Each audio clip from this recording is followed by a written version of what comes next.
नमस्कार मित्रों, सुकून के कुछ नए पलों के साथ आपकी दोस्त और मोटिवेशनल ऑथर डॉक्टर तिलोत्तमा आजाद। आज के इस सेशन में हम चर्चा करने जा रहे हैं कि क्षणभंगुर जीवन अर्थात जीवन कितने समय का है।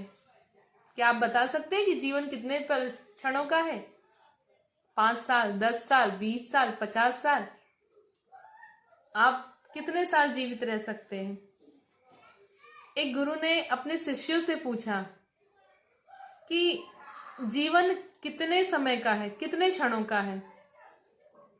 कुछ शिष्यों ने कहा कि बचपन है, फिर युवावस्था है, फिर जवानी है, उसके बाद बुढ़ापा है और उसके बाद जीवन का अंत होगा। किसी शिष्य ने कहा कि आज रात में सोए और सुबह उठ रहे हैं या नहीं उठ रहे हैं, बस इतना जीवन है, रात भर का जीवन है। तीसरे शिष्य ने कहा कि जीवन तो 2 श्वासों के बीच है, जो श्वास हम ले रहे हैं और जो श्वास हम छोड़ रहे हैं। पता नहीं जीवन की कौन सी श्वास अंतिम श्वास है। जो श्वास हमने ली और पता नहीं उसे छोड़ पा रहे हैं, या जो सांस हमने छोड़ी पता नहीं हम उसे ले भी पा रहे कि नहीं ले पा रहे। जीवन क्षण भंगुर है, कुछ ही क्षणों में ये कब हाथ से निकल जाएगा हमें पता भी नहीं चलेगा। चलिए एक छोटी सी कहानी के माध्यम से इसे समझते हैं। सुमन गांव से शहर रहने आई थी। शहर में वो अपना काम धाम किया करती थी, उसके पति का रोजगार भी था।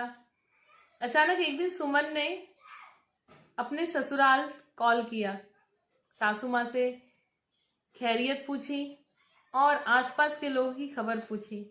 सासू माँ कहने लगी कि आज सुबह ही मैं पंडिताइन मौसी के घर गई थी, क्योंकि जब भी सुमन गांव जाया करती थी तो पंडिताइन मौसी, उसकी सासू माँ और वो मॉर्निंग वॉक पर जाया करती थी। तो सुमन ने पूछा कि क्या हुआ मौसी जी को। उनकी सासू माँ ने कहा कि सुबह तक तो सब ठीक था, हम लोग मॉर्निंग वॉक कर कर आए। उसके बाद जब मैं मंदिर गई, क्योंकि पंडिताइन मौसी जी भी मंदिर आया करती थी, तो पंडित जी से पूछा कि आज पंडिताइन जी आई नहीं है पूजा करने। तो उन्होंने कहा कि वो घर पर है, शायद किसी कारणवश लेट हो गई होगी।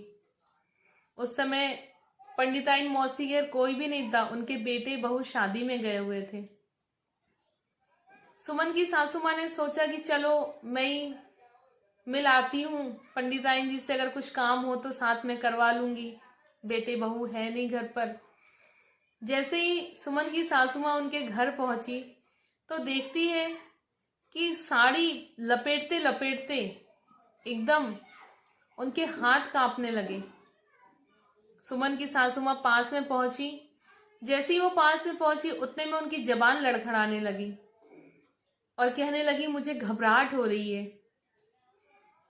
सुमन की सासू माँ ने आस पड़ोस में आवाज लगाई तो उन्हें एम्बुलेंस में डालकर हॉस्पिटल तक ले जाया गया। बेटे बहू पहुंच भी नहीं पाए थे कि वो परलोक सिधार गई, ईश्वर के धाम चली गई। जब ये बात सुमन ने फोन पर सुनी तो सुमन सोचने लगी कि जीवन का क्या भरोसा, कि सुबह मॉर्निंग वॉक की, मंदिर जाने के लिए तैयार हो रही थी और अचानक स्वास्थ्य बिगड़ा और जीवन की जो श्वासें थी थम गई। मित्रों, ये जीवन ऐसा ही क्षण भंगुर है।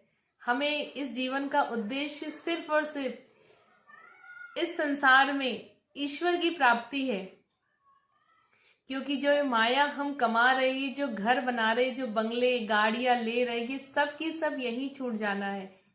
अगर कुछ इस संसार से जाएगा तो वह है हमारा यश, जो हमारे कर्म है। जितना हम इस ईश्वर को ध्यान करते हैं, इस ईश्वर के ध्यान में हमारा समय व्यतीत होता है, सिर्फ वही साथ जाना है।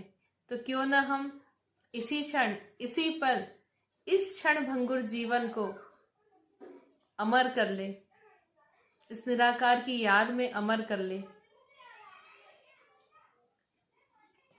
बात छोटी भी है, बात बहुत बड़ी भी है, क्योंकि संसार माया जाल है, इससे निकलना इतना आसान नहीं है।